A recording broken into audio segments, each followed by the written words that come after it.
Mom and Dad canceled my 18th after my brother exploded. I vanished from the house, then watched their picture-perfect image burst into flames. They never expected it until the truth blasted the front door wide open. My 18th birthday. A milestone. A day that should have been mine. But instead, my own parents erased it. Not for a tragedy, not for a crisis, but because their precious, spoiled son might have a tantrum. Can you even begin to imagine that sting? My name is Ethan, and if you told me a year ago that my parents would sacrifice my own coming of age on the altar of my brother Leo's fragile ego, I would have just laughed in your face. No way, I would have said. That's too obvious, even for them. But here we were. This wasn't just a canceled party. It was a cold, hard slap of reality. It was the moment I truly understood I was practically invisible in my own home. See, my family has always revolved around Leo. He's 16, and to put it mildly, he believes the sun rises and sets just for him. If he gets a bad grade, my mom's emailing the teacher before the bell even rings, ready for battle.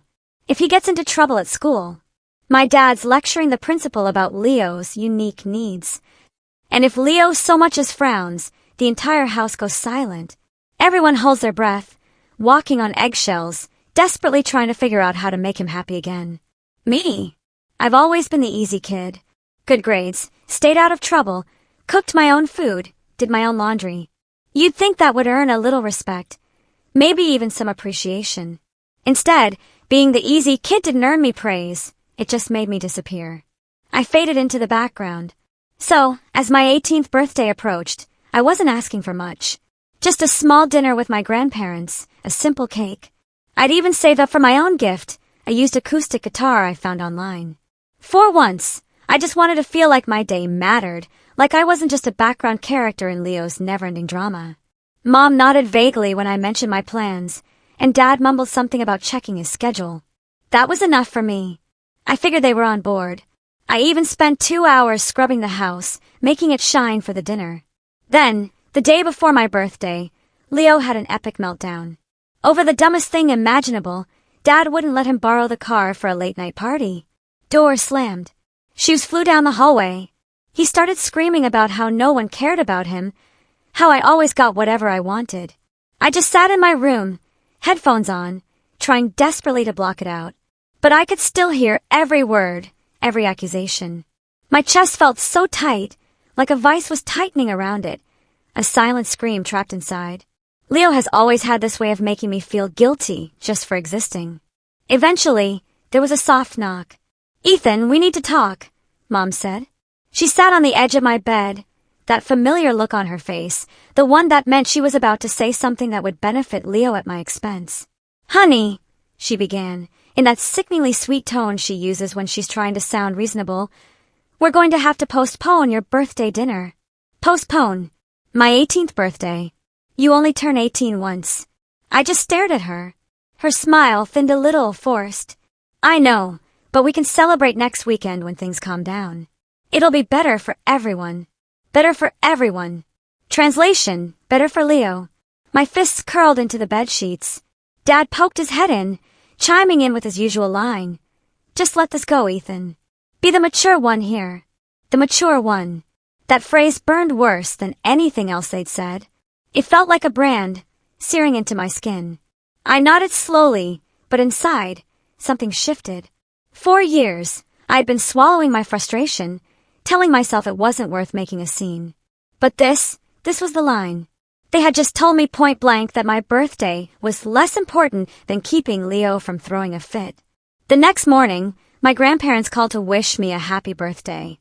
When I told them dinner was postponed, there was this long, heavy silence.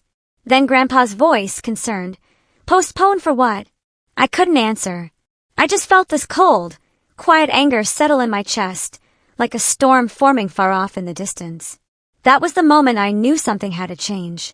That night, I sat in my room, staring at the blank space where a cake should have been, and I started planning my next move. The day after my canceled birthday felt eerily quiet, like the house itself knew something was off. I went through the motions, made breakfast, got ready for school, but there was this dull ache in my chest that just wouldn't go away. Mom acted cheerfully, like nothing had happened. Leo came downstairs late, yawning and smirking like he'd just won some great battle. He ruffled my hair as he passed. He knows I hate that, and said, "Cheer up, Ethan. It's just a birthday. Just a birthday." The words clung to me like wet clothes. That night, I overheard Mom and Dad talking in the kitchen while I was upstairs doing homework. They were praising Leo for calming down after his tantrum like he performed some heroic feat. Then Mom said, "I think it's good we delayed Ethan's party. It shows Leo we're willing to compromise." Compromise? My blood ran cold. That's what they called erasing my 18th birthday. Over the next week, little things kept piling up, each one scraping against me like sandpaper. Leo decided he wanted to host a study session with his friends, which of course meant loud music and video games, not actual studying. Mom asked me to make myself scarce so I wouldn't distract them. I ended up eating a sandwich in my room with headphones on, even though I had a big test the next day and really needed the dining table to work. Each little slight was like a fresh cut, slowly bleeding me dry. Then there was the grocery store incident. Mom took me along to help her carry things. When Leo texted her, asking for a specific energy drink, she sent me running back down 3 aisles to grab it. When I came back, slightly out of breath, she didn't even thank me. She just said, "You should be more considerate, Ethan. Leo's had a rough week." I wanted to shout, "So have I." But instead, I bit my tongue until I could taste iron. Things escalated 2 days later when I finally worked up the courage to ask about rescheduling my birthday dinner. I caught Mom while she was folding laundry and said, as casually as I could, "So, when are we doing my birthday thing? I'd like to invite Grandma and Grandpa." She didn't even look up. "Oh, honey, this weekend's no good. Leo's got a soccer game, and we're taking him out to dinner afterward to celebrate." "Okay, what about next weekend?" "We'll see," she said, and then changed the subject like we were discussing the weather. It was like she was trying to scrub me and my special day out of existence. I walked back to my room in a fog. It was like someone had quietly erased my birthday from the calendar, like it never even existed. That night at dinner, Leo complained that he needed new cleats for his upcoming tournament. Dad immediately said, "We'll make it work," even though we just talked about how tight money was. I glanced at the corner of the fridge where the grocery budget list hung, and I couldn't stop myself from asking, "Didn't we say no extras this month?" Dad shot me a look sharp enough to cut glass. "Don't be selfish, Ethan. Your brother's future depends on this tournament. These things are an investment." I almost laughed. Not because it was funny, but because of how absurd it sounded. Leo's future involved playing JV soccer and quitting half his hobbies whenever they got hard. But I kept my mouth shut and finished my dinner in silence, my appetite gone. A few days later, I came home from school to find Leo sitting at the kitchen counter, eating the cake I'd bought for myself with my own money. It was a small vanilla cake I'd hidden in the back of the fridge, planning to eat with my grandparents when they finally came over, since Mom still hadn't scheduled anything. "Leo, what are you doing?" I asked, my voice shaking. He grinned, frosting on his face. "Oh, this was yours. Mom said I could have some." "Chill. It's just cake. Just cake. Just a birthday. Just me being erased, one piece at a time." When I confronted Mom, she looked genuinely confused by my anger. "Ethan, you're overreacting. Leo needed a little pick-me-up after practice. Besides, you shouldn't be hiding food from the family." "It wasn't hidden," I said through gritted teeth. "It was mine. I paid for it." Her voice sharpened. "Watch your tone. We don't keep score in this family. You know how sensitive Leo is right now. Don't make things harder on him." My jaw ached from clenching it so hard. That night, I lay in bed staring at the ceiling, my heart pounding with a mix of anger and something else. Clarity. For years, I'd been telling myself that if I just stayed quiet, if I just did the right thing, my parents would eventually notice me, appreciate me, treat me fairly. But the truth was staring me in the face. They weren't going to change. It was like a switch flipped. The fog lifted. No more excuses. No more pretending. The next week was a blur of small indignities. Leo forgot to do his chores, so I was told to be a team player and take out the trash for him. He spilled soda on the living room rug and blamed me, and Mom believed him without question. And when I got an acceptance letter from the local college's honors program, Mom barely glanced at it before saying, "That's nice, dear. then turning to ask Leo how practice went. Each moment was like a drop of water wearing a hole into stone. My patience, my hope, my willingness to keep trying. All of it was eroding. Then came the breaking point. One Friday night, I came home from a late shift at my part-time job to find Leo sitting on my bed, scrolling through my phone. "What are you doing?" I demanded, my voice louder than I meant it to be. He shrugged. "Relax. I just wanted to see if you had that game download I wanted. You went through my phone without asking." "Big deal," he said, tossing it back onto the bed. "You have nothing to hide anyway." When I told Mom and Dad, they didn't punish him. They didn't even tell him not to do it again. Instead, Dad said Leo was just curious. Maybe if you weren't so secretive, he wouldn't feel the need to snoop. I stood there, stunned. They were blaming me, my own parents. That night, I sat at my desk and made a list. Not of chores or homework, but of everything that had happened over the last month. The canceled birthday, the cake, the constant favoritism, the invasion of my privacy. By the time I was done, the page was full. The pen pressed so hard against the paper it almost tore through, each indent a testament to their casual cruelty. Looking at that list, I felt oddly calm. It was like seeing everything laid out finally gave me permission to admit that this wasn't just normal family stuff. This was a pattern, one that wasn't going to stop as long as I stayed under their roof. I started keeping my door locked whenever I could. I began moving some of my things, my guitar, my books, my laptop, into boxes and sliding them under my bed.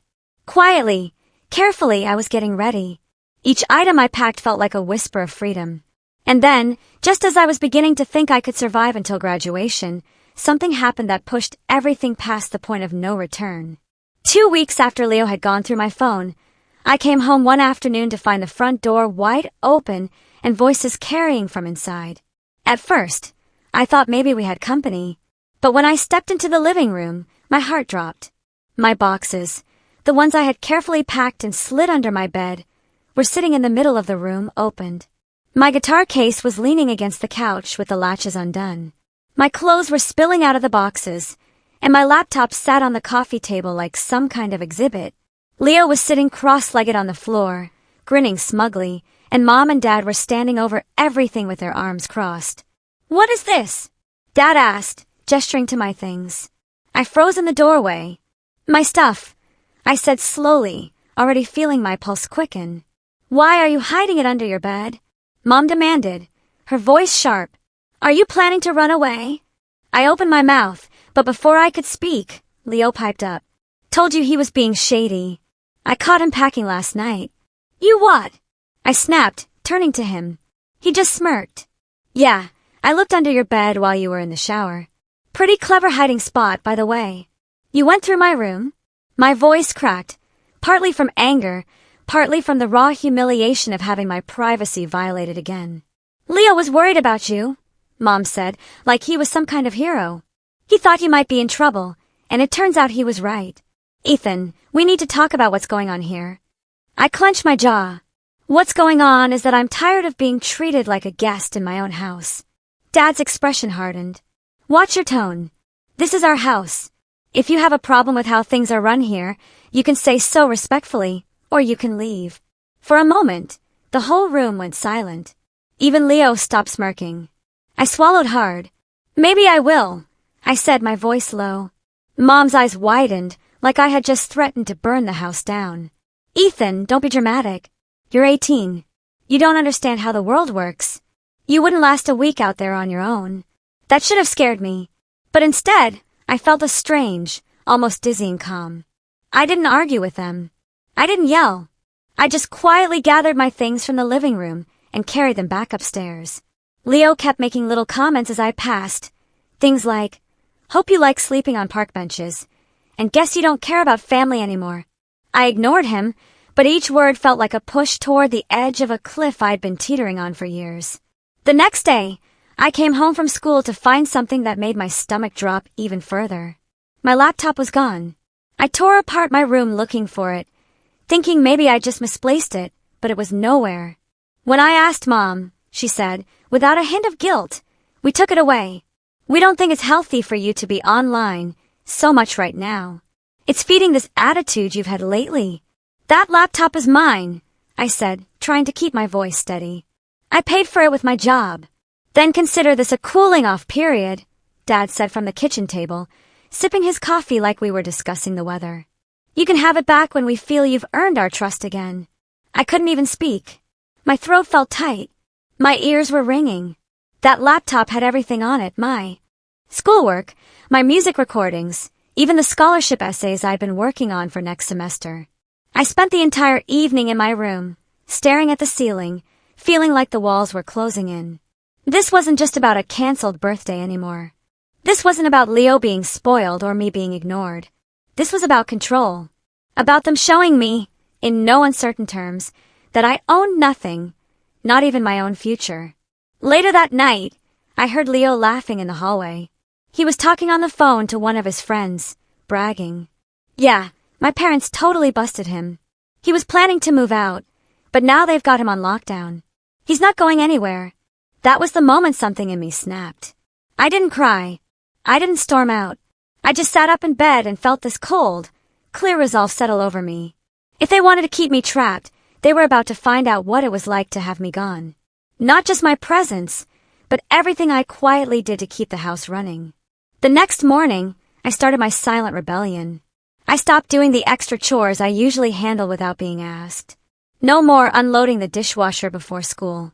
No more tidying the living room. No more taking out the trash when Leo forgot. I ate breakfast and left my dishes in the sink like everyone else. Mom noticed first. Ethan, can you clean up the kitchen before you head out? I don't have time, I said flatly, grabbing my backpack. Her eyebrows shot up. Excuse me. I'm running late. Leo can do it. Leo groaned from the couch. Why me? Because I'm not your maid, I said, and walked out the door before they could respond. The dishes started piling up. The trash cans overflowed. Little by little, the cracks began to show in their perfectly constructed world. That week, I started spending more time at my part-time job and less at home. I picked up extra shifts, stayed late, and told my boss I was available on weekends. First, it was just to get out of the house. But then I realized what I was really doing, saving money. Quietly, steadily, I was building an exit plan. But even as I distanced myself, the situation at home kept deteriorating.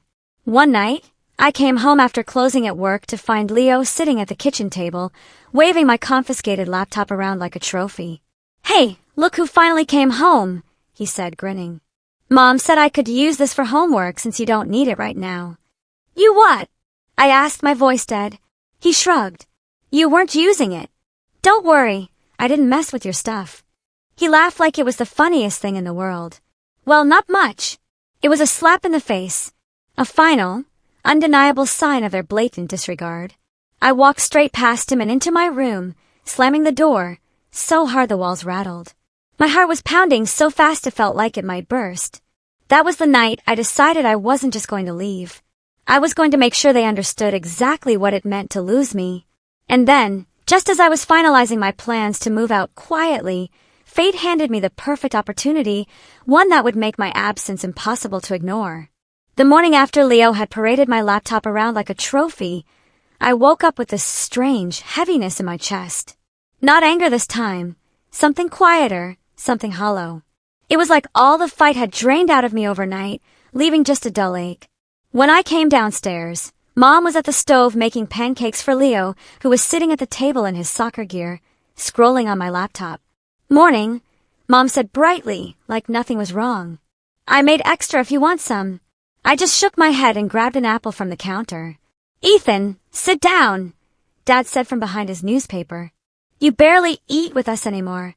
I wanted to tell him that maybe I'd feel like eating breakfast with them if they hadn't turned every meal into another round of Leo worship hour, but instead I just said, I'm not hungry, and walked out the door before either of them could press the issue. At school, I felt like a ghost. I sat through my classes, took notes, answered questions when called on, but I wasn't really there. I kept replaying the image of Leo's smug grin in my head over and over until it made my stomach twist. When I got home that afternoon, my room was a mess. Leo had apparently decided my closet was fair game now that I wasn't using my stuff anyway. Half my clothes were on the floor, and he'd taken my favorite hoodie. I found him in the living room wearing it. "Take it off," I said, my voice flat. "Relax," he said, not even looking up from his phone. "It looks better on me anyway." Something inside me broke then. Not loudly, not dramatically. It was more like the quiet snap of a thread that had been pulled too tight for too long. I didn't yell. I didn't fight him for the hoodie. I just turned around, went upstairs, and shut my door. That night, I sat on the edge of my bed with my phone in my hands, staring at the screen. I had been looking at apartment listings in secret for days. But now, I opened them again with new urgency. Studio apartments, shared rentals, anything cheap but livable. I called my boss and asked if I could take on full-time hours after graduation. She said yes without hesitation, adding, "You're one of the hardest workers we've got, Ethan." It was the first kind word I'd heard in weeks. I started making lists, real lists this time, not just angry scribbles like before. What I would need to buy, what I would take with me, how much money I'd need for first month's rent and a deposit. I counted the cash I'd saved from work and realized I was closer than I thought. But the closer I got to being free, the worse things seemed to get at home. 2 days later, I came home to find that Leo had been cleaning my room. My drawers were open. My books were stacked wrong. And the few personal things I had left, my journal, my headphones, had been moved. "Why were you in my room?" I asked, trying to keep my voice level. He shrugged. "Mom told me to tidy up since you never do it yourself anymore." "You're welcome." I laughed then. Not a happy laugh, but the kind that sounds a little too sharp. "You mean she told you to snoop? Congratulations, Leo. You found my socks. Truly heroic." "Don't be such a drama queen," he said, rolling his eyes. That night, I stayed late at work just to avoid going home. I cleaned up after everyone else had left, organized the shelves, even mopped the floor. Anything to stall walking back into that house. When I finally did get home, the lights were off, and everyone was asleep. I stood in the hallway for a long time, listening to the silence, feeling the strange mix of sadness and relief. The next morning, Mom cornered me in the kitchen. "Ethan, we're worried about you. You've been so distant lately." I almost choked on my coffee. "You're worried about me now?" Her eyes narrowed. "Don't take that tone with me. You're still living under our roof, and we expect respect." Respect? The word hit me like a slap. I didn't argue. I just walked past her, out the door, and spent the entire day at school thinking about how strange it was that they expected respect but never gave any back. That weekend, I told my grandparents what had been happening. We met for coffee, just the three of us. And when I told them about the canceled birthday, the confiscated laptop, the invasion of my room, they both went very quiet. Grandpa finally said, "Ethan, you don't have to stay there if it's hurting." "You? Where would I go?" I asked, my voice barely above a whisper. Grandma reached across the table and squeezed my hand. "You've always been responsible. If you find a place, we'll help you with the deposit. Just say the word." I swallowed hard. "Are you sure?"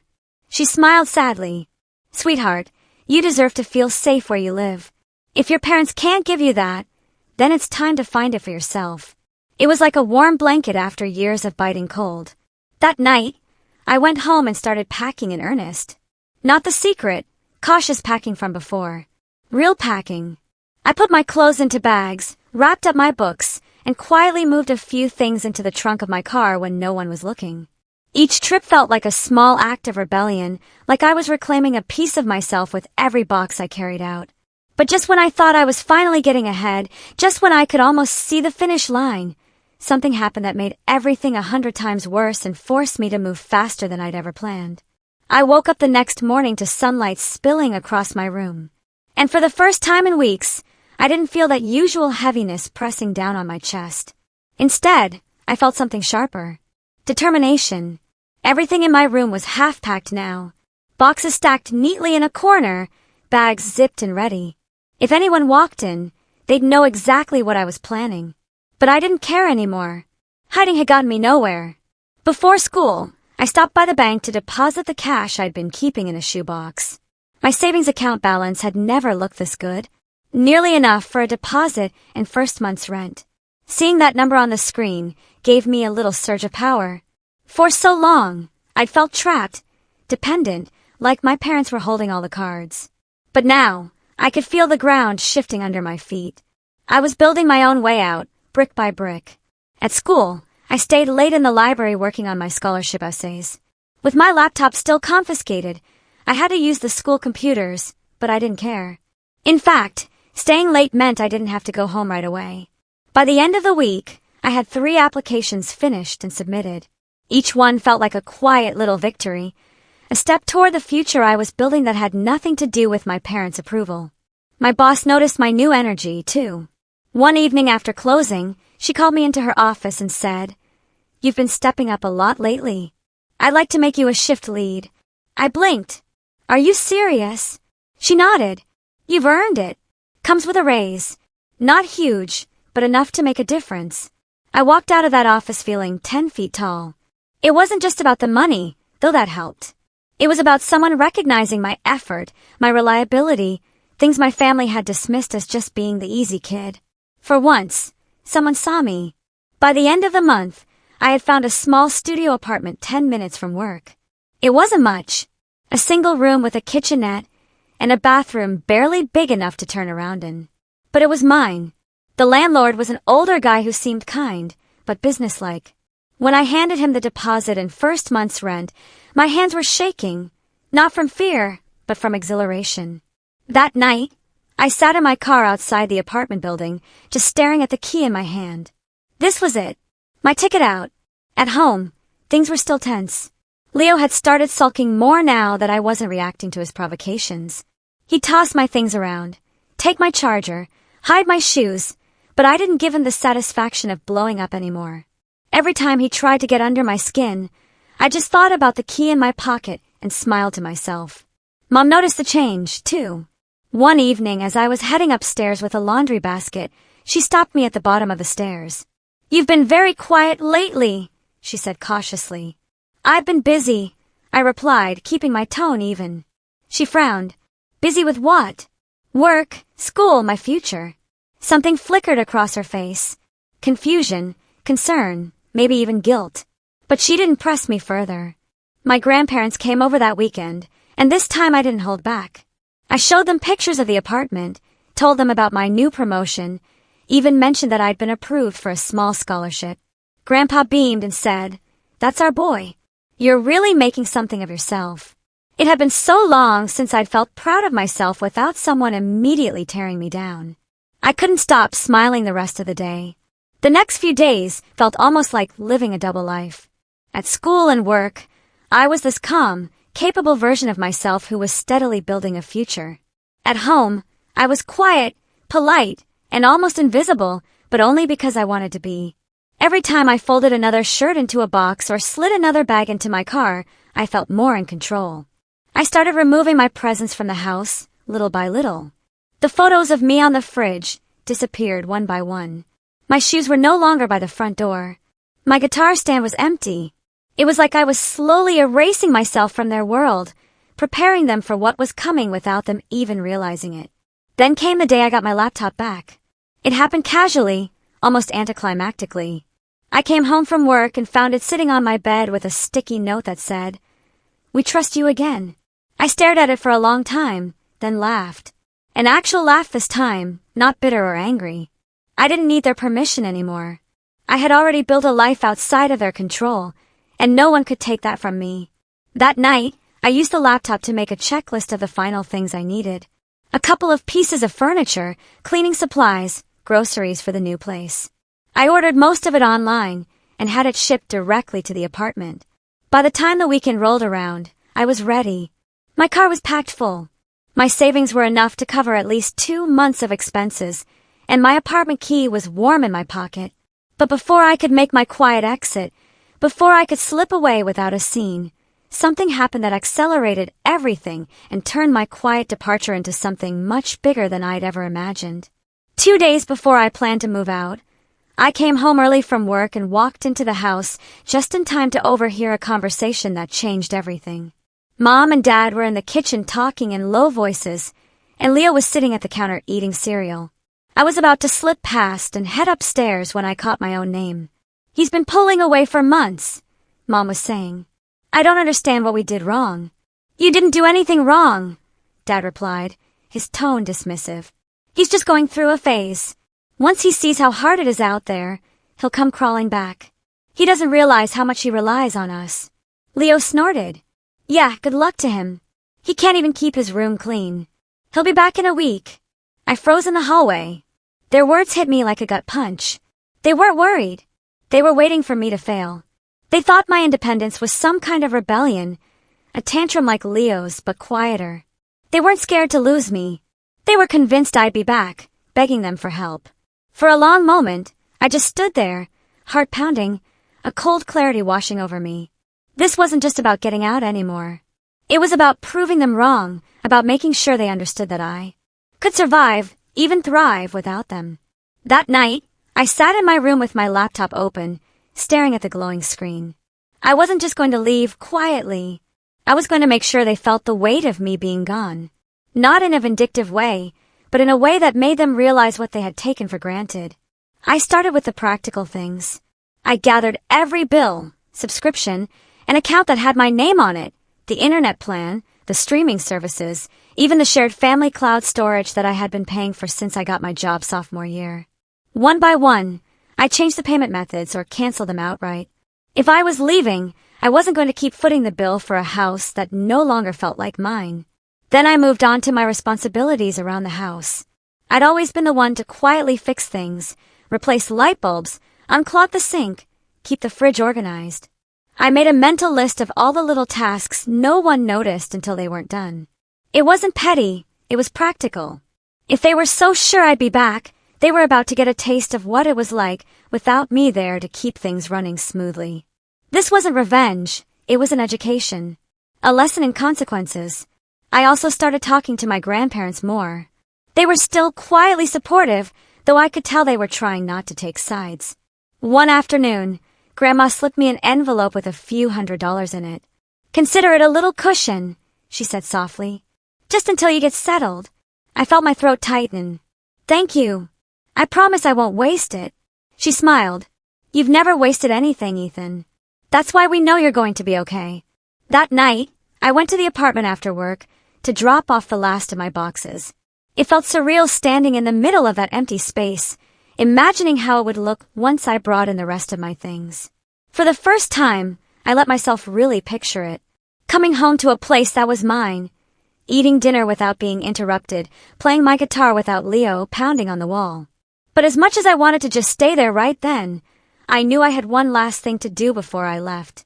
One last piece to put into place that would make this exit unforgettable. The final push came from Leo himself. Ironically enough, the night before I planned to move out, I came home to find him in my room again. This time sitting on my bed and scrolling through my phone. I didn't even bother asking why. I just held out my hand and said, "Give it back." He smirked but handed it over. "You really should put a passcode on that thing if you don't want people going through it." "I did," I said flatly. "You guessed it." He laughed. "What? Your birthday?" Too easy. Something about the way he said it. Like my birthday was a joke, like he had beaten me at some game, made my stomach clench. That was the moment I realized this wasn't just about leaving anymore. It was about showing all of them that I wasn't someone they could control or dismiss whenever it was convenient. After dinner, I locked my door and spent the rest of the night making sure everything was ready. My car was already packed except for the essentials I'd need in the morning. I double-checked the cancellations, the payments, the address changes. I even scheduled the internet service to end the day after I left, just to make sure the house wouldn't go dark until I was safely gone. And then I did something I'd been debating for days. I wrote a letter. It wasn't angry or dramatic. No yelling in all caps. No accusations. Just a clear, calm explanation of why I was leaving, how I felt, and what I needed. I told them I wasn't running away. I wasn't punishing them. I was choosing myself for once. When I finished, I set it on my desk where they'd find it after I was gone. Then I sat in the dark for a while, listening to the quiet hum of the house. For the first time, I didn't feel trapped by it. I felt ready.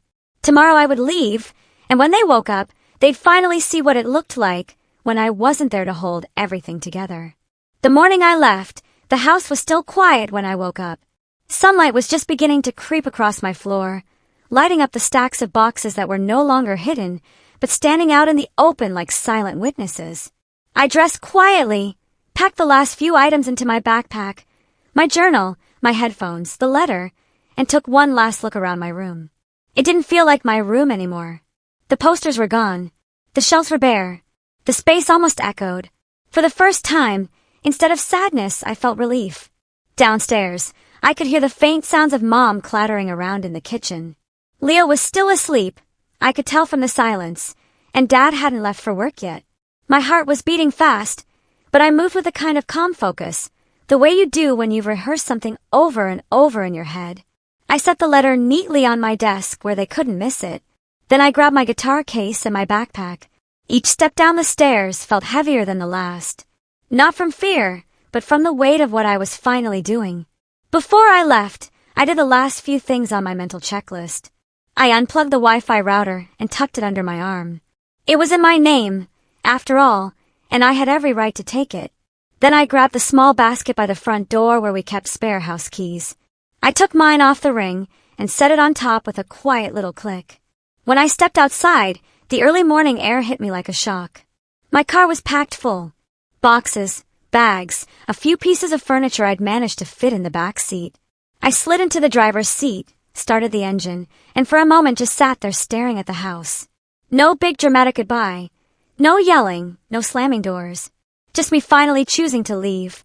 By the time everyone woke up, I was already at my new apartment unloading the car. I spent the entire morning moving in, arranging my few belongings, making the space feel like mine. The silence was different here. Not tense or heavy, just quiet, peaceful. Around noon, my phone started blowing up. First it was Mom. "Ethan, where are you? Why is your room empty?" Then Dad. "Call us right now. This is unacceptable." Then Leo of all people. "Dude, Mom is freaking out. Dad's yelling. What did you do?" I ignored all of them until I had finished setting up the Wi-Fi in my apartment. Then, when I was finally sitting on my little secondhand couch with my laptop on my knees, I texted back a single line. "Check the letter." It didn't take long for the next call to come in. This time it was Dad again. I let it go to voicemail. His voice was tight, almost panicked. "Ethan, we read your note. You can't just leave like this. We need to talk. Call us back." I didn't call. By evening, the messages had gone from angry to pleading. Mom wrote, "We didn't realize you felt this way. Please come home so we can talk." I sat back against the couch and let out a slow breath. For the first time, they weren't dismissing my feelings, weren't telling me to be the mature one. For the first time, they sounded like they actually saw me. Their world was crumbling, and for the first time, it wasn't my job to fix it. That weekend, the real fallout began. I heard from my grandparents. That Mom and Dad had been scrambling to figure out how to pay for the bills I'd been covering.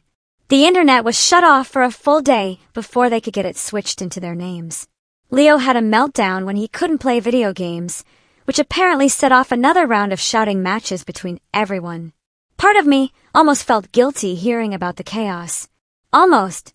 But then I remembered all the times I'd been told to just let it go.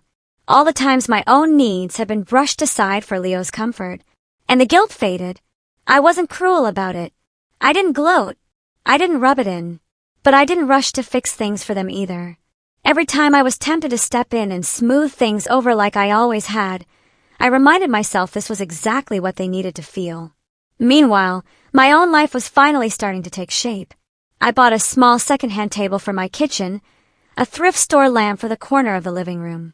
Each little addition made the apartment feel more like home. I started sleeping better than I had in months, waking up without that knot of dread in my stomach. At work, my boss pulled me aside and told me she'd put me on the schedule for more closing shifts since I was so reliable. The extra money meant I could start saving faster. And for once, every cent I earned went to my own future, not to keeping the household running for everyone else. The silence wasn't empty, it was full of possibilities. Leo tried calling me a few times. First to taunt me, "Bet you're miserable out there," and then to complain, "Mom is making me do your chores now." Thanks a lot. I didn't respond to either. Instead, I focused on building my new life. I signed up for an extra night class to get ahead on my college credits. I started playing my guitar again, something I hadn't done in weeks because every time I picked it up at home, Leo would bang on the wall and yell at me to stop. Now I could play as loud as I wanted, as late as I wanted, and no one said a word. The night I finally strung up a few posters on the wall and sat cross-legged on the floor eating takeout, I realized I was smiling. A real smile this time, not the tight, polite kind I'd worn at home, but the kind that came from somewhere deep, somewhere free. And then, just as I was settling into this new rhythm, just as I was starting to feel like I'd finally taken back control of my life, something happened that brought all the simmering tension with my family to a boil and forced them to face the consequences of what they'd done to drive me away. The fallout came faster and harder than I ever expected. A few days after I'd settled into my apartment, my grandparents called me. Grandpa's voice was low, almost conspiratorial. "Well, you certainly shook things up over there," he said. "What do you mean?" I asked, sitting up straighter. "They've been fighting nonstop," Grandma chimed in. "Your mom's been crying. Your dad's been pacing. And Leo, well, apparently he's not taking the loss of Wi-Fi very gracefully." I almost laughed. 4 years. Every family argument had somehow been about keeping Leo calm, keeping Leo happy. And now they were finally seeing what happened when the one person who kept everything quietly running, me, stepped away. Later that evening, my phone buzzed again. It was Mom. This time I answered. "Ethan," she said, her voice tired. "Can we please talk? We need to see you." "I'm listening," I said carefully. We didn't realize you felt so neglected. We thought you were okay. You never complained." I took a long breath before answering.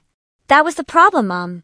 I kept quiet because every time I tried to speak up, I was told to be the mature one. My needs never came first. They barely came second. You canceled my 18th birthday to avoid upsetting Leo. Do you have any idea what that felt like?" There was a long pause on the other end. I could hear her inhale shakily. "I do now," she admitted. "Your dad and we didn't handle that right. We let Leo run the house because it was easier than fighting him. But losing you like this, it's not what we wanted." For a moment, I almost softened. Almost. But then I remembered all those nights I sat in my room staring at the ceiling, wondering why no one seemed to care about me, why I always had to be the one to sacrifice. "I'm not coming back," I said gently but firmly. "I'm happy here. I feel like myself here. If you want to see me, you can visit. But this is my home now." She didn't argue. She just said, "Okay," in a small voice, and we hung up. Over the next few weeks, things began to shift. Dad called me once, not to lecture me, but to apologize. It was awkward. He stumbled over his words like he wasn't sure how to say them, but I could tell he meant it. "We should have celebrated your birthday, son. We should have made you feel valued. I'm sorry." That apology landed heavier than I expected. 4 years, I'd been waiting to hear those words. Leo didn't call, but I heard through the grapevine that his attitude had started to backfire now that he didn't have me to blame for everything. Mom and Dad had finally started making him do his own chores, pay for some of his own things, and face consequences when he messed up. Apparently, he hated it. Meanwhile, my life was only getting better. My raise kicked in, and for the first time I had money left over at the end of the month. I started cooking for myself, badly at first, but I got better, and my tiny apartment began to feel like a sanctuary.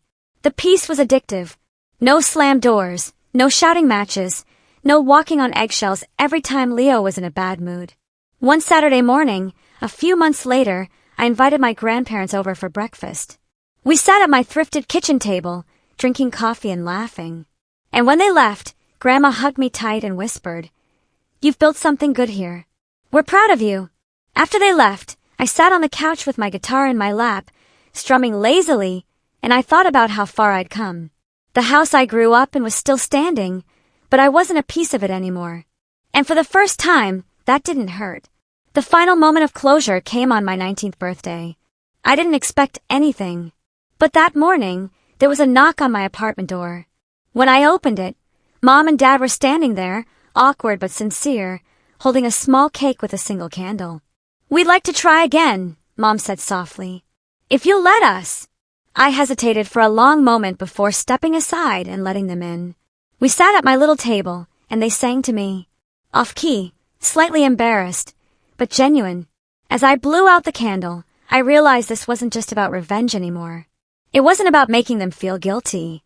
It was about finally being seen, finally being heard. And they were hearing me now, in a way they never had before. When they left, Mom hugged me tight and whispered, "Happy birthday, Ethan. Thank you for not giving up on us." I closed the door, leaned against it for a moment, and smiled. They had learned what life was like without me, and they had come back ready to do better. And I had learned that my voice mattered, that my life could be my own, no matter what house I lived in.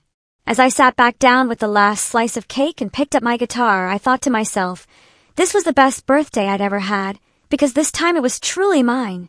Have you ever felt so dismissed that you had to take drastic steps to be seen? What would you have done if your own family made you feel invisible? Tell me what you think in the comments below. I really want to know.